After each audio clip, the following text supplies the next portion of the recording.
tanggal 16 ya.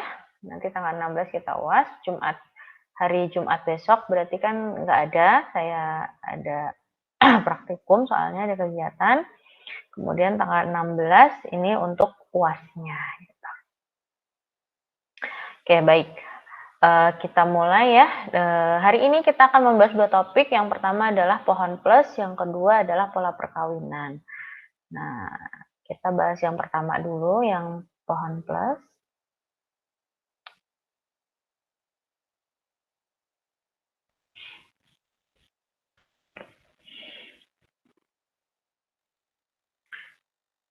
Oke, ini.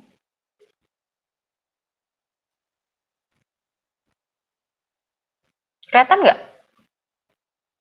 Belum ya? Saya nggak bisa share screen ya? Sudah, Bu. Oh, sudah?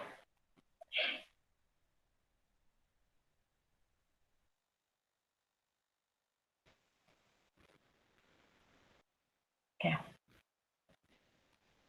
Pohon plus sebagai materi pemuliaan dan materi perbanyakan.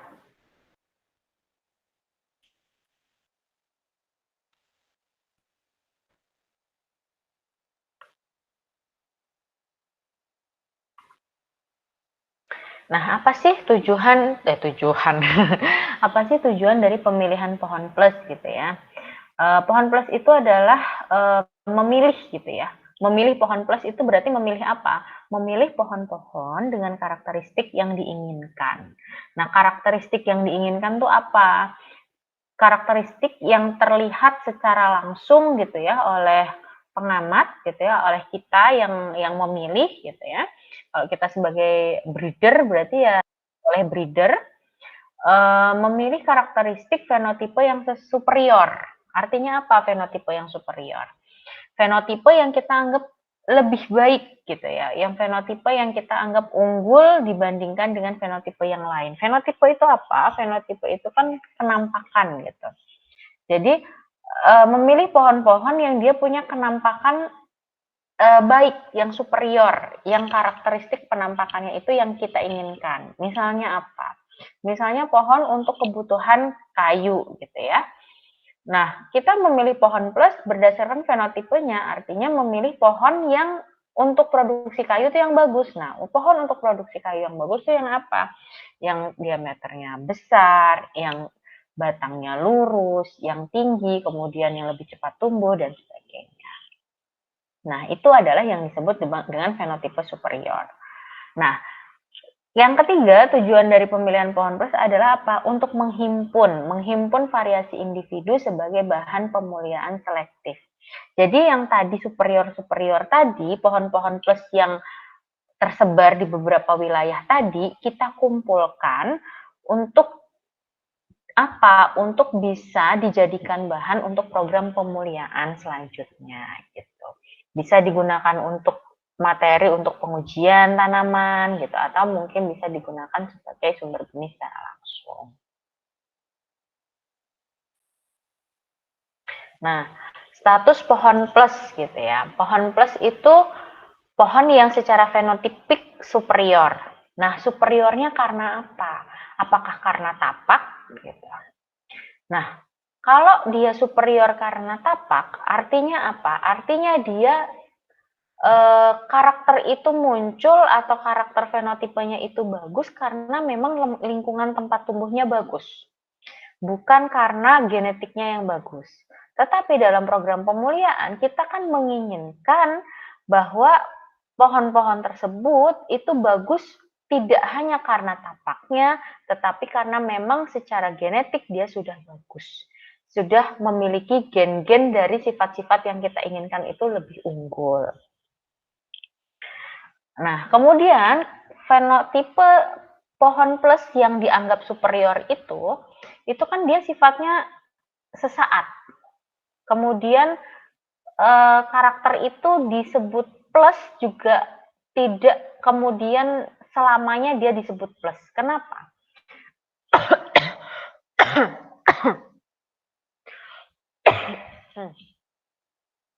Kenapa? Pertama, seiring berjalannya waktu, permintaan pasar itu bermacam-macam. Atau mungkin berubah.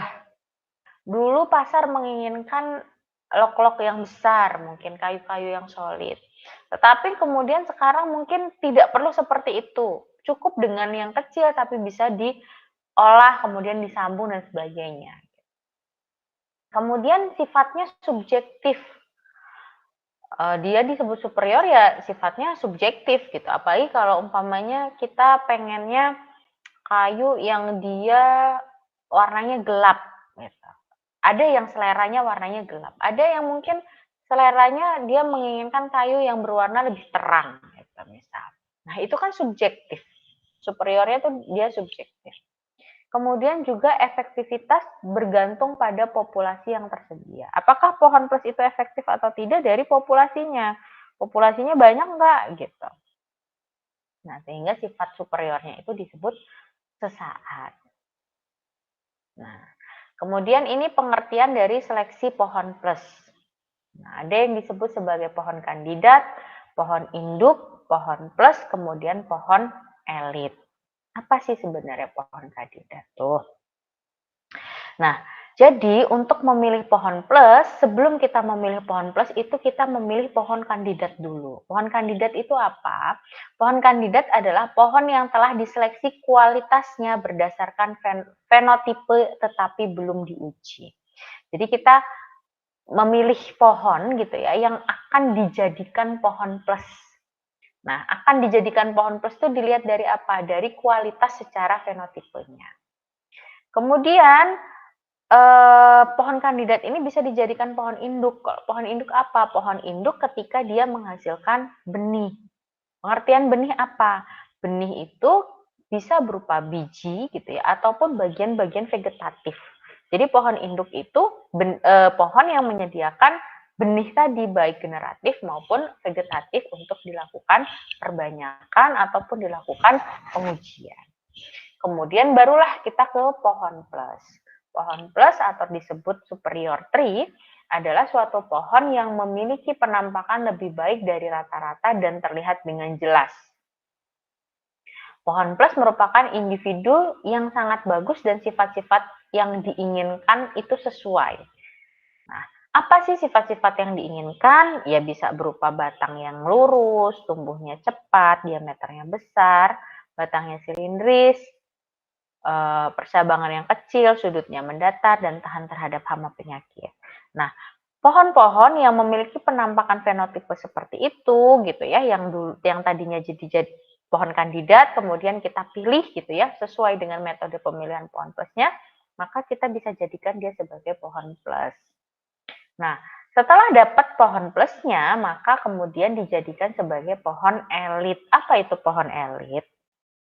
Pohon elit adalah pohon yang telah melalui uji yang sesuai dan terbukti mempunyai keunggulan atau pohon yang cocok untuk lingkungan tertentu dan program domestikasi atau program pemuliaan, program budidayanya. Jadi sudah diuji pohon plusnya ini sesuai dan terbukti keunggulannya, maka disebut sebagai pohon elit. Oke ya, itu perbedaan dari keempat pohon ini. Nah, konsep dasar dari seleksi pohon plus itu. Ini muncul lagi ya, lagi-lagi muncul nih pohon apa namanya? Ini konsep claps ya, lagi-lagi muncul selalu. Kayaknya saya udah menampilkan ini berapa kali. Bahwa fenotipe dari pohon gitu ya yang ada itu merupakan interaksi dari gen-gen gitu ya, membentuk gen dan juga lingkungan gitu ya. Yang kedua hal ini mempengaruhi proses dan kondisi fisiologis dulu sebelum akhirnya kemudian mempengaruhi fenotipe yang muncul. Sehingga dalam memilih pohon plus, seleksi individu per individunya didasarkan pada apa? Didasarkan pada keunggulan fenotipenya. Kemudian yang kedua apa? Konsep dasarnya, bahwa ini baru dilihat dari segi fenotipenya saja. Artinya, informasi pewarisan secara genetik itu belum ada. Nah, oleh karena itu biasanya pemilihan pohon plus ini hanya berlaku pada awal dari program-program pemuliaan. Nah, pohon plus juga digunakan untuk menguji komponen faktor genetik berikutnya nanti di tahapan selanjutnya. Nah, seleksi pohon plus itu bisa dilakukan di tegakan yang seperti apa? Bisa dilakukan pada tegakan seumur, bisa dilakukan pada tegakan tak seumur, tegakan campur.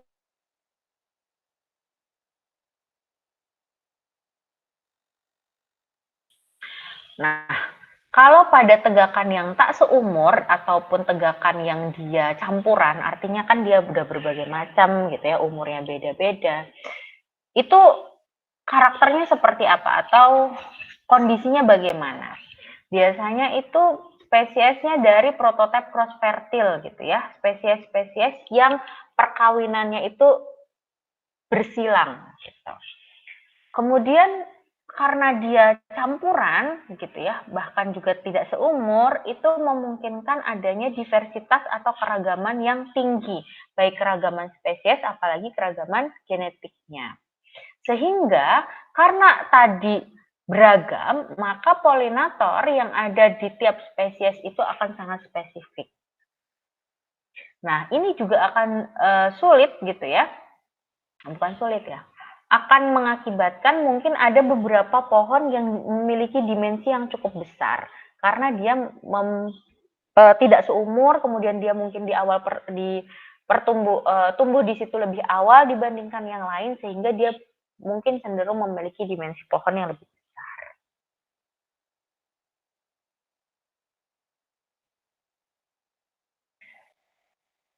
Nah, kemudian kalau pada tegakan hasil terobosan tuh gimana sih kondisinya gitu. Pada tegakan hasil terobosan kebanyakan gitu ya terjadi variasi genetik yang rendah. Karena apa? Karena di situ tegakan yang ada itu muncul dari hasil terobosan, dari hasil penebangan yang meninggalkan tonggak kemudian muncul terobosan. Sehingga variasi genetiknya itu tidak berubah dari yang sebelumnya.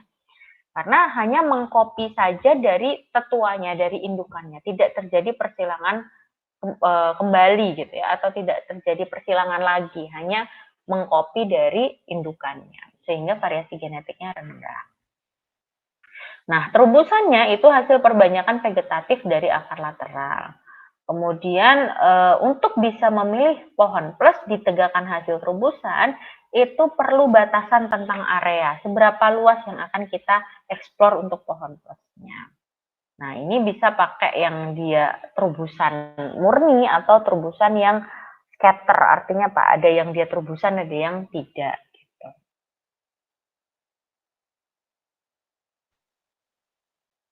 Nah, sekarang memilihnya gimana gitu ya.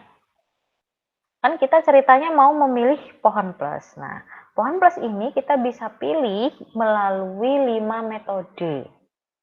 Metode yang pertama disebut metode okuler, yang kedua standar absolut, yang ketiga menggunakan pohon pembanding, yang keempat menggunakan sistem garis dasar atau baseline system, yang kelima menggunakan ideotype. Oke, kita bahas satu persatu ya. Ini 5 metode ini. Untuk metode seleksi untuk pohon plus. Pertama adalah metode okuler. Nah, apa sih metode okuler? Dari kata apa tuh? Lensa okuler gitu ya. Dari kata melihat, penglihatan. Nah, metode ini dikatakan metode yang paling konvensional. Kenapa? Karena kita hanya melihat secara okuler, secara lensa mata gitu ya, untuk melihat oh ini fenotipenya bagus berarti ini pohon plus gitu ya. Tanpa ada pembandingnya atau tanpa ada cara yang lain atau memenuhi kriteria tertentu, tidak. Cuma kita lihat dia kenampakannya bagus gitu. Nah, itu disebut sebagai metode okuler. Makanya dia disebut sebagai metode yang paling konvensional. Nah, kapan metode okuler ini bisa digunakan? Yaitu pada pohon yang dominan pada karakter dengan inheritance tinggi. Jadi menggunakan karakter-karakter yang kita pilih itu yang penurunan atau pewarisan sifatnya itu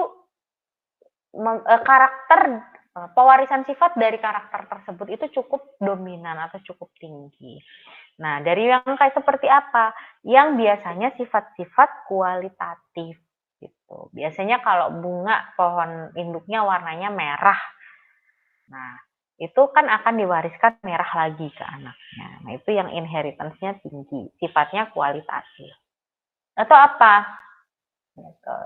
Atau mungkin sifat-sifat kualitatif yang lain seperti sifat kayu, sudut percabangan, bentuk batang gitu. Nah, itu termasuk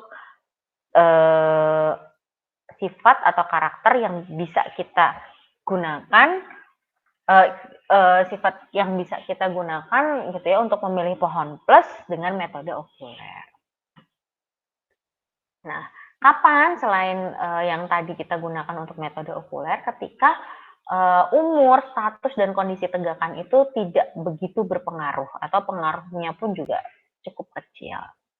Nah, itu untuk metode yang pertama, yaitu metode okuler.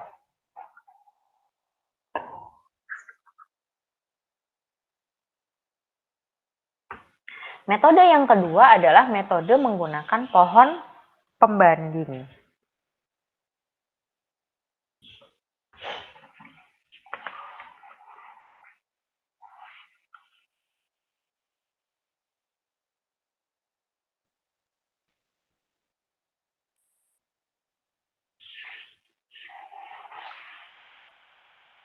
Nah, metode pohon pembanding ini dalam memilih pohon plus dilakukan saat kapan? Ini berlaku pada tegakan yang seumur. Jadi kalau kita mau mencari pohon plus, pada tegakan yang seumur dan jenisnya sama, itu sebaiknya menggunakan metode pohon pembanding. Karena apa? Karena umur dan kondisi tegakan di situ berperan cukup besar. Nah, menggunakan pohon pembanding itu juga efektif untuk karakter yang kuantitatif sifatnya dan juga komersial. Kemudian jarak antar pohon plus bergantung pada pola polinasi jenis yang bersangkutan. Nah, antara pohon plus yang kandidat pohon plus dengan pohon pembandingnya itu harus dalam kondisi yang seperti apa? Yang pertama adalah memiliki habitat yang sama antara pohon kandidat pohon plus dengan pohon pembandingnya. Habitatnya harus sama. Kemudian yang kedua adalah berdimensi terbesar. Jadi di antara teman-temannya gitu ya, pohon pembanding itu juga cukup memiliki kondisi diameter yang besar atau dimensinya yang besar. Tidak hanya pohon plusnya yang besar, saya milih pembandingnya yang kecil-kecil aja biar pohon plus kandidat pohon plus saya ini menang. Nggak seperti itu, pembandingnya pun harus dalam kondisi yang prima. Kemudian pohon pembandingnya juga bukan sebagai pohon tepi untuk menghilangkan efek tepi. Nah, efek tepi itu apa? Ketika pohon berada di bagian tepi, mungkin dia akan menerima intensitas cahaya matahari yang lebih, kemudian minim gangguan dan sebagainya. Kompetisinya tidak terlalu besar dibandingkan dengan di dalam. Sehingga pohon pembanding itu tidak boleh yang dia berada di bagian tepi, tapi harus ada di bagian tengah peta.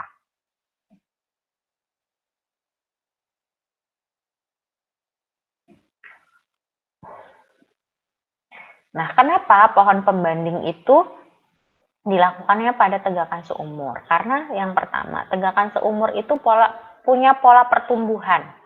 Jadi, dia berada pada habitat yang sama atau kondisi tapak yang sama.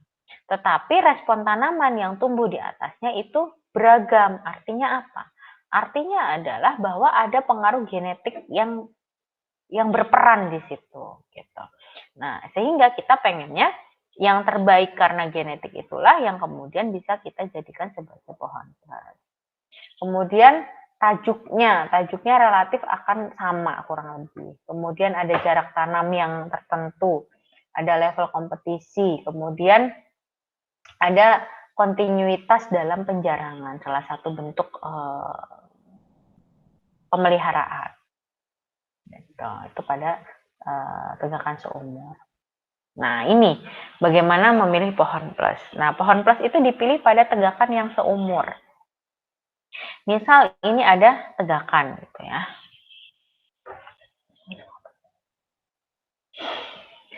Misal ini ada tegakan. Kemudian dari seluruh tegakan ini kita pilih salah satu pohon kandidat untuk pohon plusnya, yaitu pohon yang memiliki kenampakan fenotipe yang kira-kira terbaik dibandingkan dengan yang lain. Kita ambil sebagai pohon plus. Kemudian kita mencari pohon pembanding. Biasanya jumlah pohon pembandingnya adalah 5. Menggunakan 5 pohon pembanding yang berada di sekitar pohon plus tersebut.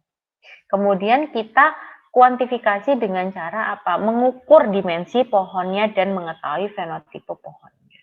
Pohon plusnya kita ketahui fenotipenya, diukur tingginya, diameternya, percabangannya gitu. Kemudian begitu pula dengan pohon pembandingnya.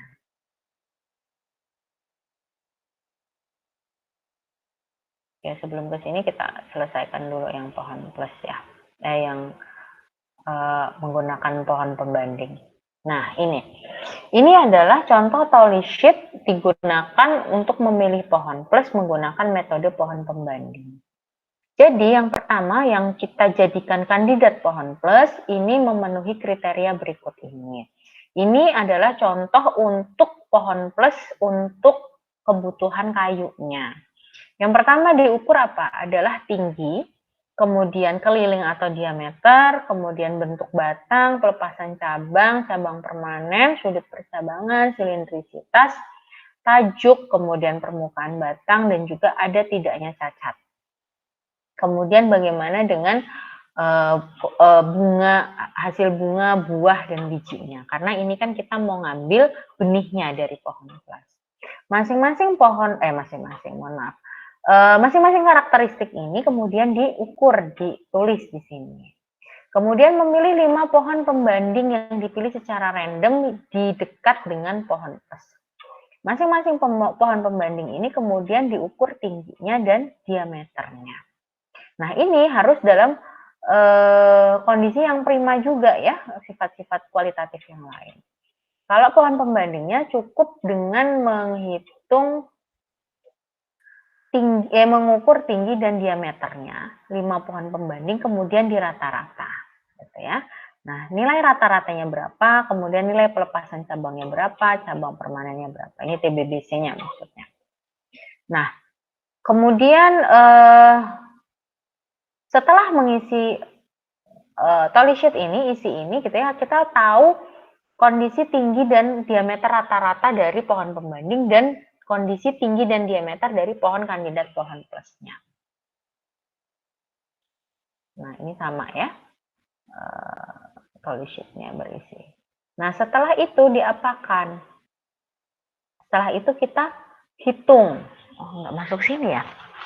Setelah itu kita hitung dengan kok nggak ada di sini ya? Bentar.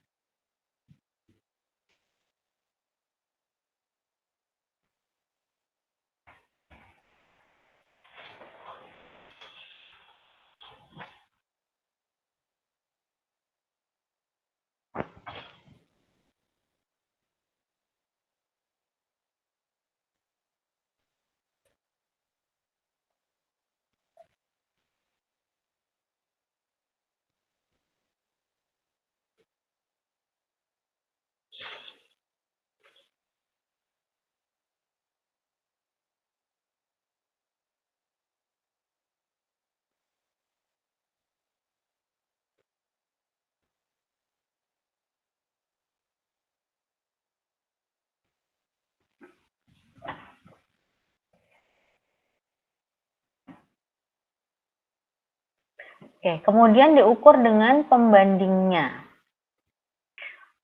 Rata-rata dengan pohon pembanding dan rata-rata dan juga kondisi pohon plus ini seperti apa? Ketika pohon plus memiliki nilai lebih tinggi, maka pohon kandidat untuk pohon plus ini bisa dipilih sebagai pohon plus. Dipilihlah dia, kemudian ditandai, kemudian kita ambil benihnya berupa bagian generatif ataupun bagian vegetatif untuk program pemuliaan selanjutnya. Itu untuk metode yang kedua, yaitu metode pohon pembanding. Udah berapa metode berarti di situ? Ada 2 metode. Nah, bagaimana kalau tegakannya tidak seumur? Bagaimana kita cara untuk menemukan gitu ya, atau menyeleksi pohon plus? Bisa menggunakan sistem penilaian seperti ini.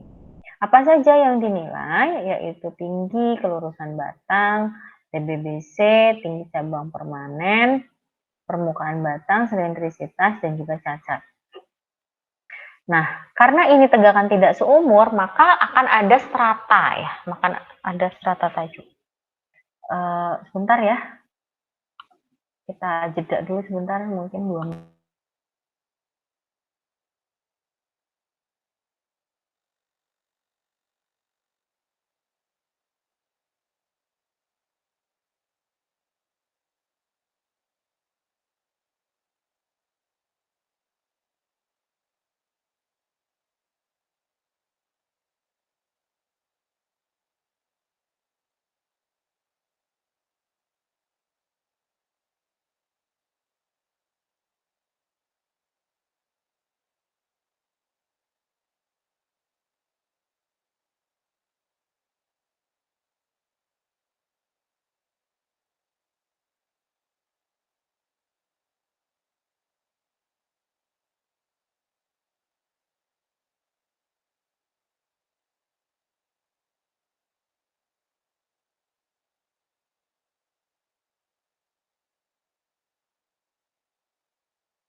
Oke, kita lanjutkan ya.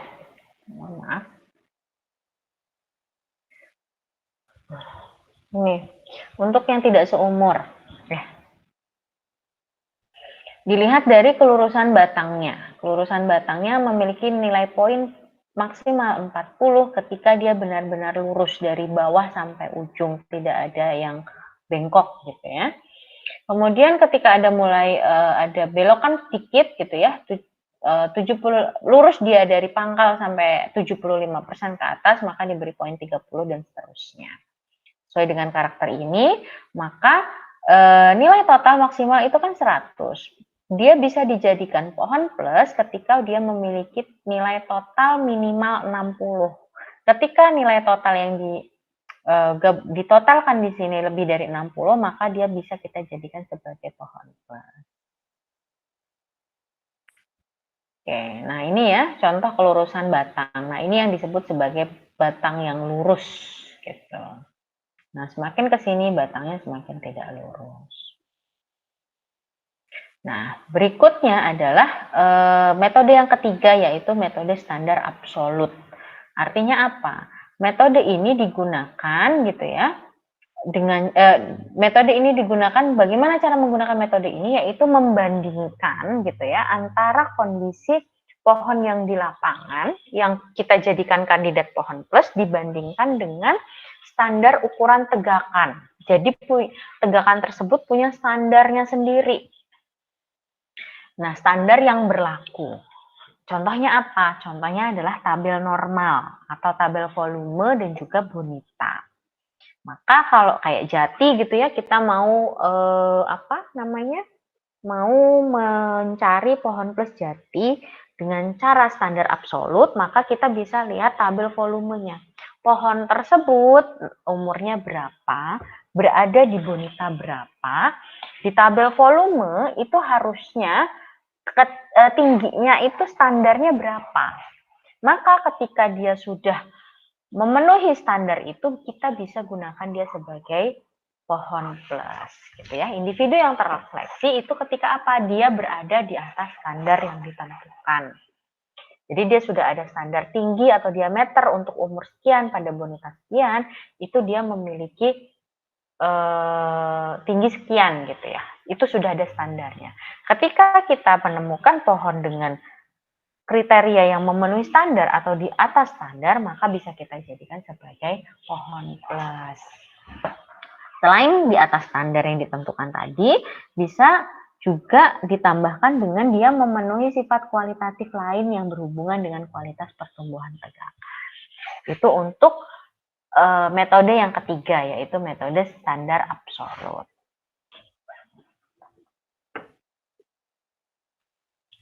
Kemudian berikutnya apa lagi metodenya? Tadi sudah okuler, kemudian pohon pembanding, kemudian yang ketiga standar absolut, yang keempat adalah metode menggunakan baseline atau garis gitu ya. Nah, ini menggunakan analisis regresi yang di situ ada variabel bergantung dan variabel bebasnya. Ini bisa digunakan pada tegakan campuran dan juga tegakan yang tidak seumur. Di sini kondisi legakan akan berperan sangat besar. Nah, bisa menggunakan metode baseline dan bisa efektif digunakan pada karakter kuantitatif yang komersial. Jarak antar pohon plus bergantung peruntukan dan pola polinasi jenis yang bersangkutan. Nah, metode baseline ini seperti ini ya. Coba saya stop share dulu.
Oke, baik. Ini yang pakai metode baseline atau sistem garis regresi.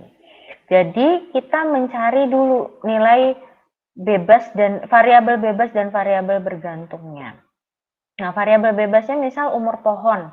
Kan tegakannya tidak seumur kan, umur pohon dan jenisnya yang berbeda. Kemudian dia punya volume. Nah, dari situ kita bikin garis analisis regresinya, garis regresinya. Nah, garis regresinya ada di sini. Kemudian garis regresi ini kan dibentuk dari banyak titik gitu kan. Nah, pohon-pohon titik-titik itu kan dari individu-individu pohon yang diukur. Maka pohon-pohon atau individu-individu yang dia berada di atas garis regresi ini, garis regresinya kan ini. Yang berada di garis regresi ini maka kita bisa gunakan sebagai pohon plus. Nah, sedangkan yang ini, yang A ya. Sedangkan yang C ini kan dia berada di bawah garis regresi. Berarti yang pohon C ini tidak bisa kita jadikan sebagai kandidat pohon plus. Nah, ini menggunakan metode seleksi dengan sistem garis regresi atau baseline.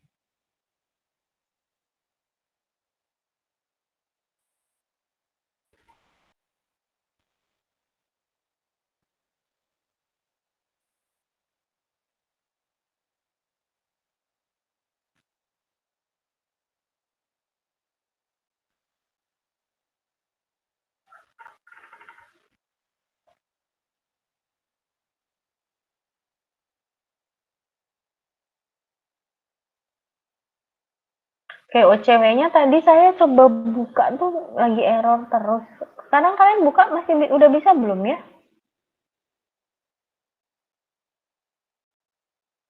Nggak bisa? Emang lagi error, Bu. Nggak bisa semua, Bu. Iya, Oke, Bu, kalau masih lagi error. error nanti kita coba nanti malam atau besok pagi ya untuk Nggih, absennya Bu. ya. Dicoba pas udah bisa aja, Bu. Nggak usah Oh, ya. keburu-buru. Ya nanti tolong diingatkan ya, saya nanti lupa ini ujian apa kuliah tapi nggak absen. Ingatkan ya nanti ya. Baik, Oke, Bu. Berikutnya, itu ada berapa metode tadi? Metode okuler, metode idiotype, metode pohon pembanding, idiotype, metode okuler, metode pohon pembanding, standar absolut, kemudian metode baseline. Itu udah 4. Sekarang metode yang kelima. Metode apa yang kelima? Adalah metode idiotype. Nah, kalau idiotype ini dari kata ideal atau tipe-tipe ideal gitu. Kalian punya tipe ideal nggak untuk motor baru misal gitu. Kalian pengennya motor baru tuh yang cc-nya tinggi misal gitu. Atau punya tipe ideal untuk rumah gitu. Saya maunya rumah yang besar, rumah yang tidak banyak sekat misal gitu. Berarti kan sudah ada standar idealnya tuh berapa, tipe-tipe idealnya berapa. Nah, begitu pula pada memilih pohon plus. Pohon plus itu tergantung dari jenisnya. Masing-masing jenis ini ada karakter atau tipe idealnya. Misal pada jati. Jati itu dia dikatakan bagus ketika memenuhi kriteria atau tipe idealnya itu seperti apa. Pertama, dari batangnya harus lurus, silinder, kulit tipis. Cabangnya yang diameternya kecil, mendatar, dan juga pendek-pendek. Yang tumbuhnya cepat, kemudian buahnya juga nggak terlalu banyak. Kemudian tajuknya relatif panjang dan juga sempit, tidak terlalu melebar, karena memang cabangnya yang pendek-pendek. Nah, itu adalah tipe idiotype-nya jati. Maka gitu ya, ketika kita memilih pohon plus yang ada di alam, itu kita bisa pakai metode idiotype, mengkombinasikan karakter-karakter yang ada di alam. Nah, ketika kita melihat jati yang memenuhi idiotype itu bisa kita jadikan sebagai pohon plus. Nah, itu metode yang kelima, yaitu metode idiotype.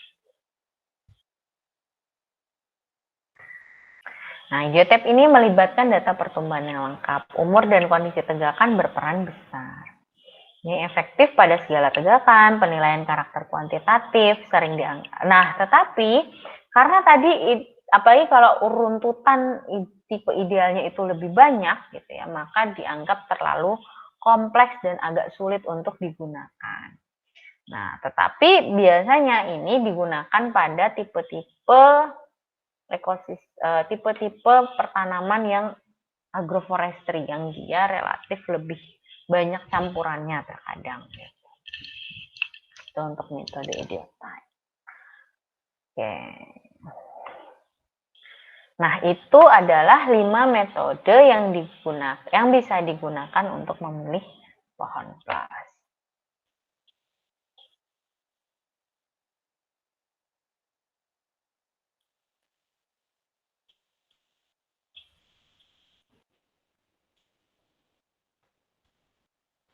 Nah, tadi kan kita memilih pohon plus itu berdasarkan memilih karakternya. Nah, karakter seperti apa yang kita pilih untuk pohon plus? Yaitu karakter-karakter yang komersial. Karakter yang komersial itu yang apa? Kalau untuk kayu ya seperti kecepatan tumbuh, ada tidaknya cacat pada batang gitu ya. Kemudian sifat itu heritabilitasnya tinggi atau rendah gitu. Nah, itu untuk pemilihan karakternya.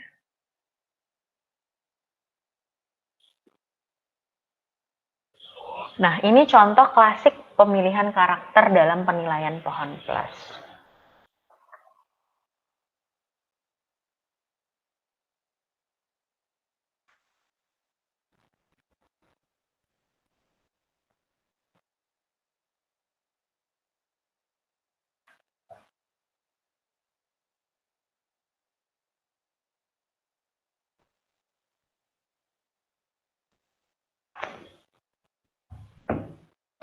Ketika kita memilih pohon plus yang dia tujuannya untuk konstruksi, maka karakter yang dipilih itu yang fenotipenya seperti apa?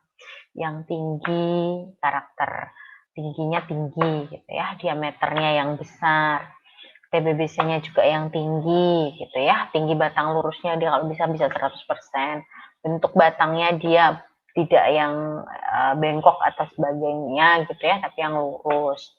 permukaan batang juga tidak berliku-liku atau tidak berbenjol-benjol gitu ya. Silindrisitasnya tinggi, tajuk pohonnya juga tidak terlalu lebar, dan tidak ada cacat pada batang. Itu untuk kebutuhan konstruksi. Tapi kalau untuk kebutuhan selain konstruksi kayu gitu ya, kalau ada kombinasinya mungkin untuk pulp and paper, untuk veneer dan sebagainya. Apa saja karakter yang dipilih gitu. Bisa sudut cabangnya yang dia tidak terlalu mendatar gitu ya. Atau kemudian tebal kulitnya, tinggi banirnya, panjang atau lebar tajuknya, bunga atau buahnya banyak atau tidak, potensi getahnya, aspek puntiran kayu, berat jenis kayu gitu ya. Kemudian panjang serat kalau untuk pulp, kemudian nilai energi atau nilai kalornya kalau dia untuk kayu energi gitu. Nah, itu adalah beberapa karakter dalam memilih pohon plus. Nah, ini contoh belangko penilaian pohon plus. Jadi menilai pohon plus tidak hanya menilai karakter per karakternya, tetapi juga dicatat gitu ya, data tapaknya, altitude-nya berapa, kemiringannya berapa, letak dan posisinya ada di mana gitu ya secara geografis, kemudian deskripsi tegakan.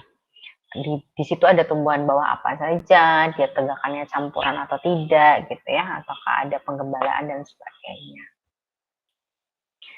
Nah, ini udah tadi, ini juga udah. Nah, ini beberapa bentuk batang, ini saya nyari gambarnya nggak ketemu, tapi bentuk batang tuh ada yang ini ya, ada 6. Ada sinuosity, ada bow, bend, fork, swept, knob. Nah, ini kalau dari kata-katanya gitu ya. Sinuosity itu yang batang cenderung bentuknya S gini nih. Nah, ini. Oh, bisa. Jadi kayak huruf S gitu. Nah, itu bentuk batang sinuosity. Kemudian bentuk bow. Bow tuh ini ya, kayak ruko itu ya, apa sih? Bowing, gini kan? Menunduk gitu kan ya? Nah, itu jadi batangnya agak gini. Nah, itu disebut bow. Kemudian bend. Kalau bend tuh dia kayak melengkung gitu, melengkung seperti ini. Itu disebut bend. Kemudian ada bentuk batang dia fork. Kalau fork itu dia menggarpu, artinya dia ada cabangnya gitu. Nah, itu juga enggak apa-apa. Kemudian swept. Kalau swept tuh dari kata sapu tuh. Jadi dia banirnya lebar bawahnya gitu. Jadi ngejebrak di bawah gitu di bagian pangkal. Terus knob, kalau knob tuh kayak dia ada benjolan-benjolan gitu. Nah, itu ada 6 bentuk batang. Nah, kalau seleksi pohon plus untuk potensi getah itu seperti apa? Kita tahu dulu, potensi getah itu merupakan fungsi dari ekofisiologis ya. Dia ada proses fisiologis di situ. Nah, biasanya potensi getah itu yang mengendalikan adalah gen tunggal yang dominan. Oleh karena itu, kita perlu melakukan seleksi pohon plus itu menggunakan seleksi massa agar lebih efisien.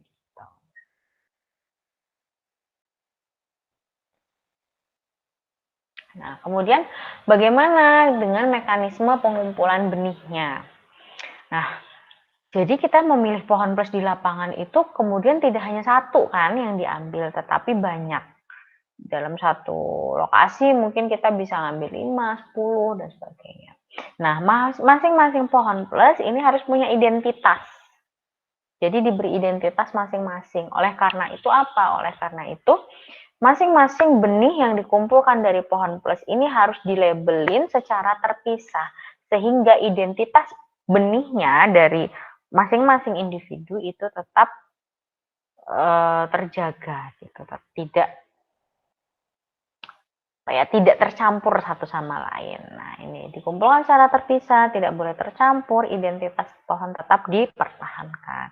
Begitu pula pada kalau kita ngambil bagian vegetatifnya. Kalau kita mengambil bagian vegetatifnya, salah satu pendekatannya atau yang disarankan adalah dilakukan tidak pada musim kemarau. Kenapa? Karena kalau pada musim kemarau kan tinggi suhunya, itu memberikan penguapan yang cukup tinggi terhadap bagian vegetatif. Nanti yang ada nguap gagal nanti bagian vegetatifnya untuk bisa untuk bisa tumbuh gitu. Juga di label sesuai dengan nomornya. Oke, itu untuk bagian pohon plus sudah disampaikan semua gitu. Ada yang ditanyakan? Kita cukup? Cukup, nanti kita lanjutkan ke pembahasan berikutnya. Ini masih ada satu topik lagi, satu PowerPoint lagi. Cukup? Tidak ada yang ditanyakan untuk pohon plus? Cukup aja ya. Kalau cukup, kita lanjutkan ke pola perkawinan.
Oke, berikutnya kita membahas mengenai pola perkawinan. Pola perkawinan tanaman hutan. Oke, pola perkawinan tanaman hutan itu secara umum dibedakan menjadi dua macam. Ada yang disebut pola perkawinan tidak lengkap atau incomplete pedigree design, yang satu induk saja diketahui, atau kita sebut half sheep gitu ya. Atau yang kedua, pola keturunan lengkap, complete pedigree design, kedua induknya diketahui atau disebut sebagai full sheep. Oke, yang incomplete pedigree design ini ada dua macam perkawinan. Yang pertama open pollinated mating, berarti penyerbukan atau pola perkawinannya itu terbuka. Artinya dia boleh gitu atau tidak diatur gitu ya persilangan satu sama lain, penyerbukan satu sama lain. Kemudian yang kedua ada polycross, pollen mix design. Jadi satu induk betina diketahui tetapi pollen sama ini ya, incomplete itu semuanya pollennya kita nggak tahu dari mana. Tapi kalau polycross tuh dia dari beberapa pollen yang dicampur kemudian dikawinkan ke dalam satu induk betina. Itu untuk incomplete. Kalau yang komplit ini ada banyak macam pola gitu ya untuk perkawinan untuk dapat menghasilkan keturunan yang unggul gitu. Ada yang disebut nested design, ada factorial design, single pair mating, ada full diallel, ada half diallel, ada partial diallel.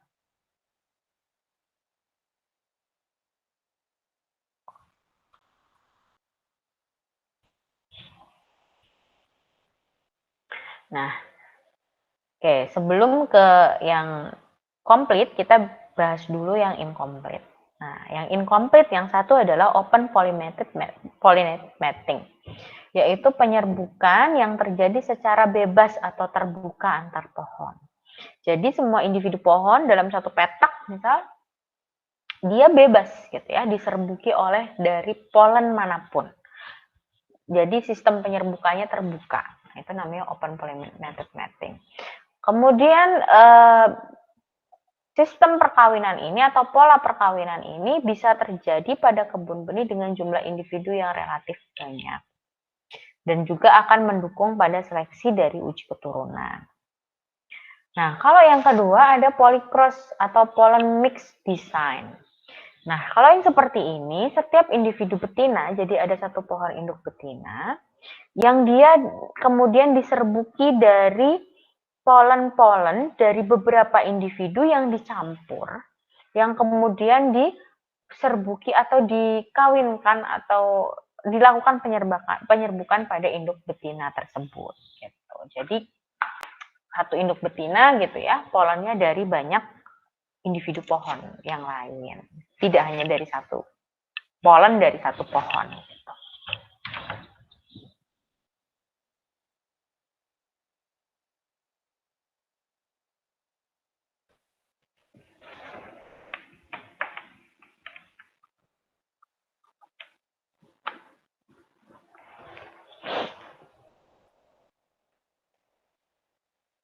Nah, itu untuk yang incomplete. Artinya apa? Kita hanya tahu induk betinanya, tapi kita tidak tahu hasil dari perkawinan mereka itu induk jantannya yang mana. Itu incomplete pedigree design. Tapi kalau yang complete pedigree design, ini ketika kedua indukannya, baik betina maupun jantannya, itu diketahui.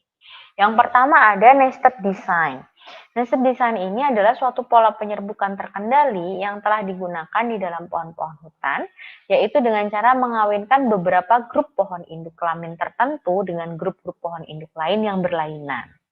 Uji keturunan dari hasil nested design merupakan uji keturunan full ship, yaitu keturunan dua induknya diketahui. Oke, ini. Ini yang berperan sebagai induk jantan itu adalah pohon dengan nomor 1, 2, 3, 4. Ini adalah individu yang berbeda-beda. Nah, pohon dengan nomor 1, 2, 3, dan 4 ini disebut rare sex gitu ya, ataupun genetik yang langka karena ataupun seks yang langka karena jantannya hanya 4 ini.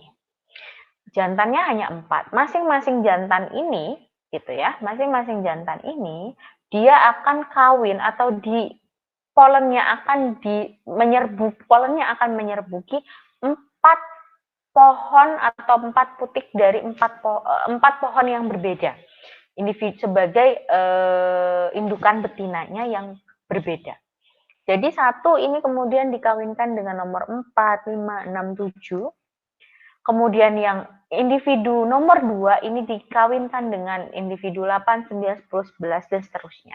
Nah, jika dilihat, kecuali yang ini ya, ini harusnya sebenarnya 5, 6, 7 gitu ya.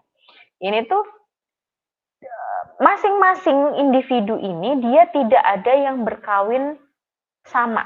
Semuanya dengan individu yang berbeda. Gitu. Nah, itu disebut dengan nested design. Jadi ada 4 jantan, masing-masing jantan ini menyerbuki 4 betina. Nah, 4 betina yang berbeda gitu ya.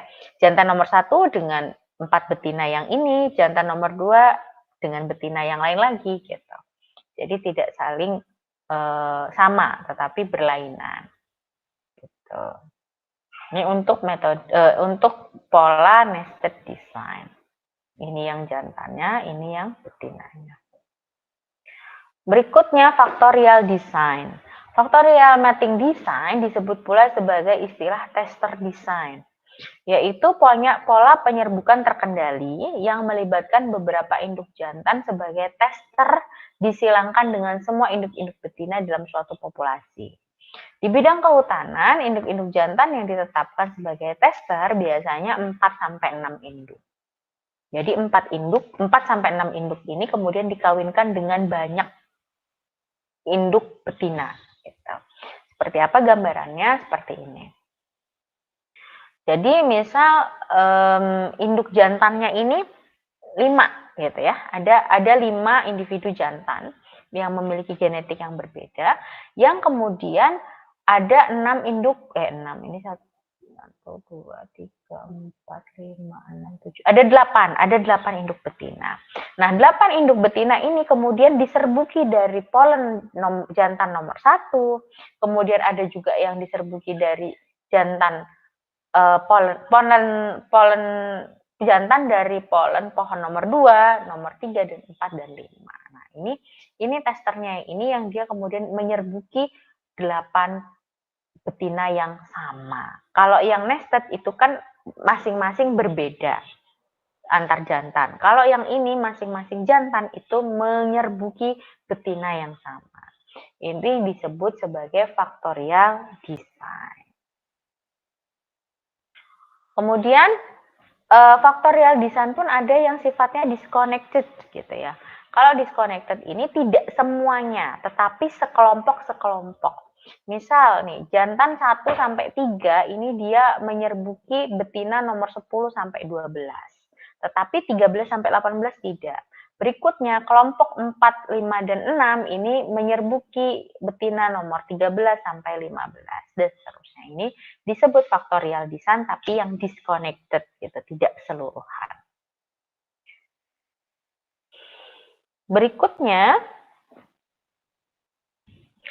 single pair mating ya, pola perkawinan yang ketiga adalah yang berikutnya adalah single pair mating. Ini masing-masing induk dikawinkan dengan satu induk lain dalam satu populasi. Single pair mating dengan induk-induk yang telah terbukti baik secara genetik akan sangat bermanfaat pada program pemuliaan untuk menghasilkan populasi yang bermanfaat pada seleksi generasi tingkat lanjut.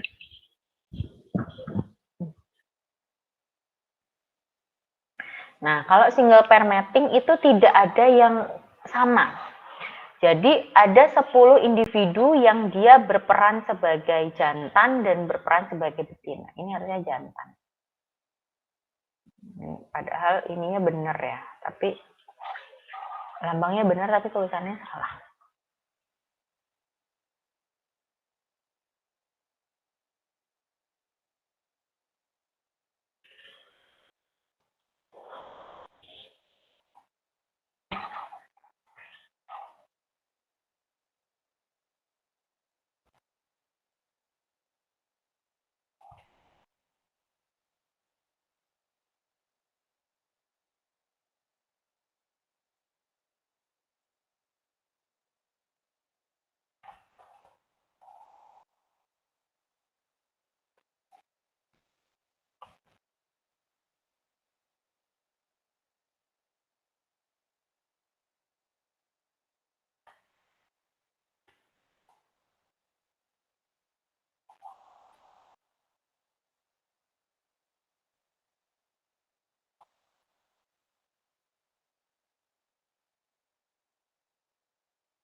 Inilah.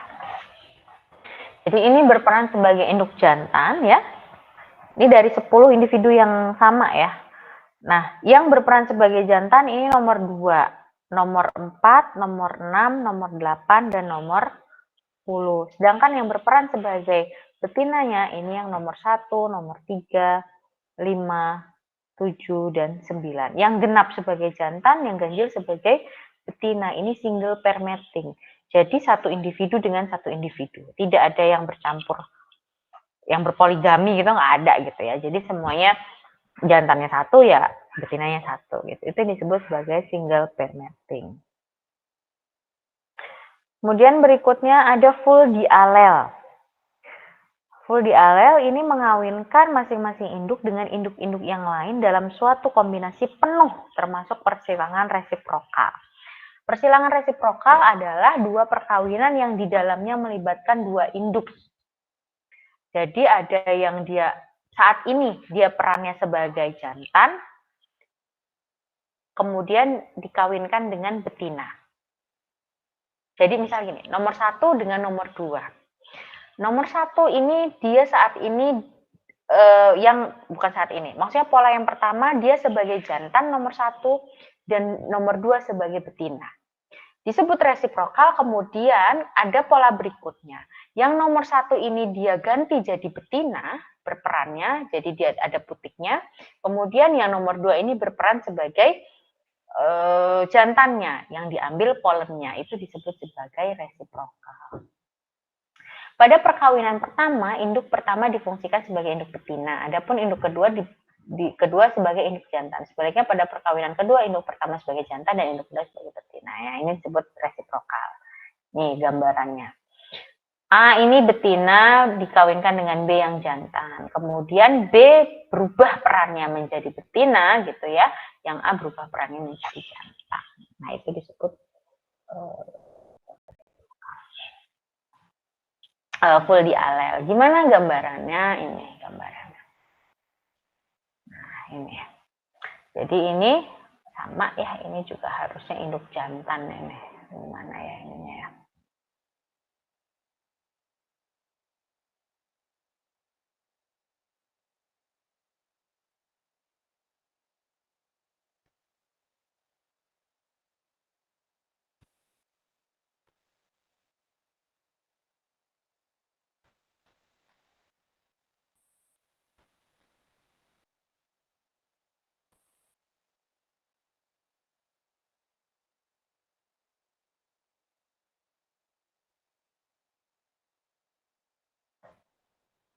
Nah, ini sebagai induk jantan, 1 nomor sampai 10.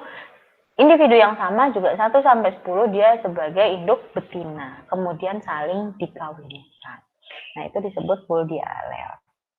Kalau yang half dialel, ini tidak terjadi persilangan resiprokal gitu.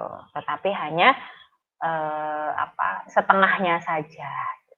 Nah, ini disebut half dialel.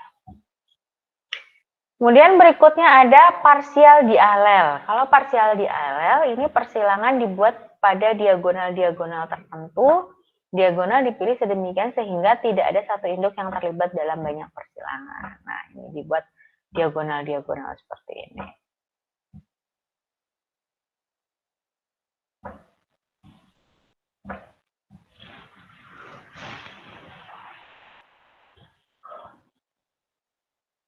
Jadi ini nomor 2 dengan nomor 3 ini dikawinkan dengan nomor 3 dan nomor 2 dengan nomor 1, nomor 3 dengan nomor 1, nomor 3 dengan nomor 2, nomor 4 dengan nomor 2 gitu. Jadi membentuk diagonal seperti ini. Oke, sudah ternyata itu yang terakhir pola perkawinannya. Oke, baik. Ada yang ditanyakan? Cukup?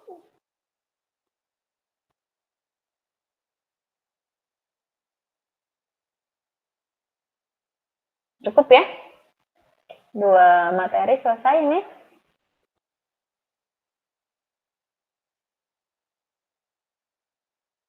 Ini antara paham atau sama sekali nggak paham jadi bingung ya. Oke, cukup? Halo? Oke, kalau nggak ada nyaut, saya cukupkan saja ya, berarti ya. Oke, untuk kuliah pemulihan berarti selesai hari ini. Nanti OCW juga saya buka lagi.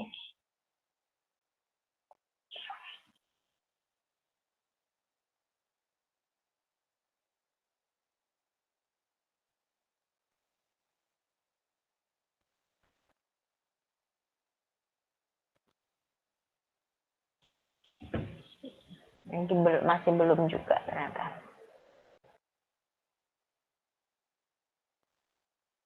Oke, baik. Kalau tidak ada yang ditanyakan, kuliah saya cukupkan. Terima kasih gitu ya. Nanti kita ujian pekan depan hari Jumat tanggal 16. Disiapkan materi sudah saya upload di OCW, nanti bisa diakses gitu. Oke, saya tutup pertemuan hari ini. Terima kasih. Wassalamualaikum warahmatullahi wabarakatuh. Waalaikumsalam warahmatullahi wabarakatuh. Terima kasih Bu.